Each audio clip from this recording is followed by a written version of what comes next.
Love marriage वाली बहू। सुबह का वक्त था और सरला जी काफी उदास चेहरा लिए हुए पार्क में बैठी हुई थी। तभी उनकी सहेली सुमन वहां पर आती है। क्या हुआ सरला जी, आज मॉर्निंग वॉक करने का इरादा नहीं है क्या? इस तरह चुपचाप क्यों बैठे हैं? आई तो थी ये सोचकर तुम पार्क में जाकर थोड़ी देर पहले टहल लूंगी, लेकिन क्या करूं, मन ही नहीं कर रहा। हर सब ठीक है, तो इतनी परेशान क्यों नजर आ रही है? नहीं नहीं, ऐसे तो कोई बात नहीं है, सब ठीक है। अरे भाई, अब तो आपको खुश नजर आना चाहिए।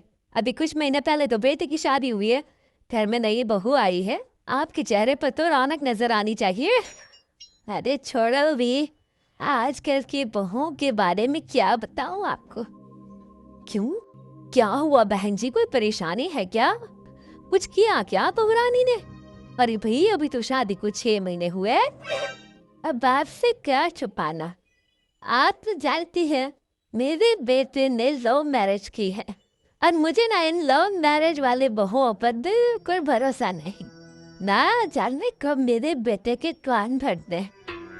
अरे लेकिन सरला जी, आपके बहू बेटा तो आपके साथ ही रहते हैं, फिर आपको इस बात का डर क्यों है?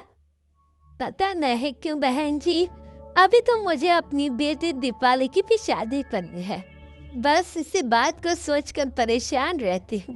ये लव मैरिज वाले बहू पता नहीं कितने दिन परिवार में एडजस्ट कर पाएगी। कल को अगर बेटे को लेकर दूसरी जगह चले गई तो क्या होगा? अरे हाँ, याद आया, दीपाली तो दिल्ली में नौकरी करती है ना? हाँ हाँ, बहुत अच्छी नौकरी लगी है उसकी। और आप किसी से कहना मत, अपने ऑफिस में साथ में काम करने वाला कोई लड़का उसे बहुत पसंद है, बता रही थी मुझे। लेकिन अभी तो आप कह रही थी कि आपको लव मैरिज और इन सब में भरोसा नहीं है। अरे तो क्या हुआ, जहाँ बेटे खुश रहे वही मैं खुश हूँ। और वैसे भी बेटे को तो दूसरे घर जाना है, वो लोग जाने और उनकी बहू जाने, मुझे तो बस अपने बेटे का ब्याह करना है। अच्छा अच्छा, ठीक है ठीक है, जैसी आपकी मर्जी। लेकिन मुझे लगता है कि आप अपनी बहू के लिए कुछ ज्यादा ही सोच रही हैं। क्या पता वो वैसी ना हो जैसी आप समझ रही हो। तन्ना जी अपनी जगह से उठते हुए कहती है, अब ये तो भगवान जाने, बस मेरी बेटी दीपाली की शादी उसकी पसंद से हो जाए तो मैं गंगा ला लूं। चलो बहुत देर हो गई है, मैं भी अब घर जाती हूँ। अच्छा अच्छा ठीक है, मैं भी चलती हूँ। अगले दिन जब सरला जी अपने घर पर बैठकर चाय की चुस्कियां ले रही थी, तभी उनकी बहू वहां पर आती है। मम्मी जी, मैंने एक जगह नौकरी के लिए अप्लाई किया था और वहाँ से सब कुछ पॉजिटिव आया है। मैं भी नौकरी करना चाहती हूँ ताकि घर के खर्चों में थोड़ा हाथ बटा सकूं। अरे बहू, हमें नौकरी करने की क्या जरूरत है? मेरा बेटा अच्छा खासा कमाता है, क्या तुम्हें किसी बात की कोई कमी है? तभी सरला जी का बेटा वहां पर आता है। नहीं माँ, उसे किसी बात की कमी नहीं है, लेकिन वो इतनी पढ़ी लिखी है और अगर नौकरी करना चाहती है तो हमें उसे नौकरी करने देना चाहिए। कुछ पैसे घर में आएंगे, हम सबकी मदद हो जाएगी। तुम तो ऐसे कह रहे हो बेटा जैसे ये घर तुम्हारे पत्नी की कमाई पर ही चलता है। अरे नहीं नहीं मम्मी जी, इनके कहने का ये मतलब नहीं है, बस मेरी ही नौकरी करने की इच्छा थी, इसलिए आपकी परमिशन चाहते हैं। अब भाई, मेरा बेटा तुम्हें लव मैरिज करके घर में लाया है, मैं तुम्हें कुछ कैसे कह सकती हूँ? जो मर्जी आए करो।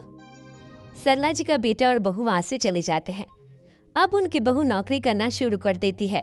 कुछ ही दिन बाद सरला जी की बेटी दिल्ली से अपने घर आती है और अपनी माँ से कहती है, माँ मैंने आपको बताया था ना, मुझे अपने ऑफिस में साथ काम करने वाले एक लड़के से बहुत प्यार है, मैं उससे शादी करना चाहती हूँ माँ। हाँ हाँ, तो मैंने कब मना किया? अगर तुम उसे पसंद करती हो तो उसके घर वालों को कहो, हम आपस में बात करके तुम्हारी शादी तय कर देते हैं। अरे लेकिन माँ, एक बहुत बड़ी परेशानी है। क्या परेशानी है बेटा? माँ, वो लड़का बहुत अच्छा है, लेकिन कुछ ज्यादा ही पैसे वाले घर से उसके माँ बाप। उन्हें मेरे और उसके रिश्ते से वैसे तो कोई परेशानी नहीं है, लेकिन वे चाहते हैं कि शादी 5 स्टार होटल में हो। अरे ऐसे कैसे, हम तो मिडिल क्लास लोग हैं, हमारे लिए 5 स्टार होटल में शादी करना कोई आसान काम थोड़ी ना है। लेकिन माँ, मैं क्या करूं? मैंने उनसे बात करने की बहुत कोशिश की, बस एक किसी जगह बात अटक गई है। साफ साफ कह दो बेटा, शादी करनी है तो ठीक है, लेकिन ये 5 स्टार में शादी करने वाली शर्त मैं नहीं मान सकती। अरे कैसी बात कर रही हैं आप मम्मी जी? अगर दीपाली को कोई लड़का पसंद है तो हम उनकी शादी के लिए पूरी कोशिश करेंगे, और अगर बात पैसों की है तो कोई परेशानी नहीं है। हाँ, तुम्हें तो बस बहुत आसान लगता है सब। जिस तरह तुमने मेरे बेटे से इतनी आसानी से शादी कर ली, सारे काम उतने आसानी से नहीं होते। समझ में आया? हर काम करने में पैसे लगते हैं। लेकिन मॉम, मैं इस लड़की को बहुत पसंद करती हूँ। सही बात है बेटा, लेकिन तुम उस लड़के से साफ साफ कह दो, अगर उसे तुमसे शादी करनी है तो अपने घर वालों को मनाए।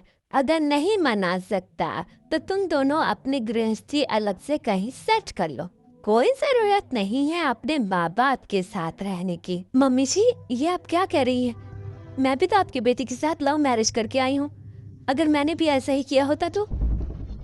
हाँ, अब तो मुझे उल्टा जवाब देने लगी।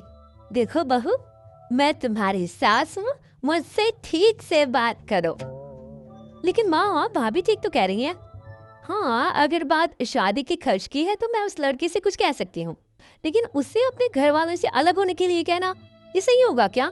आप तो समझिए माँ। और वैसे भी मम्मी जी, मैंने कुछ महीने पहले जॉब करना शुरू कर दिया था और अपनी पूरी सैलरी बचा कर रखी है।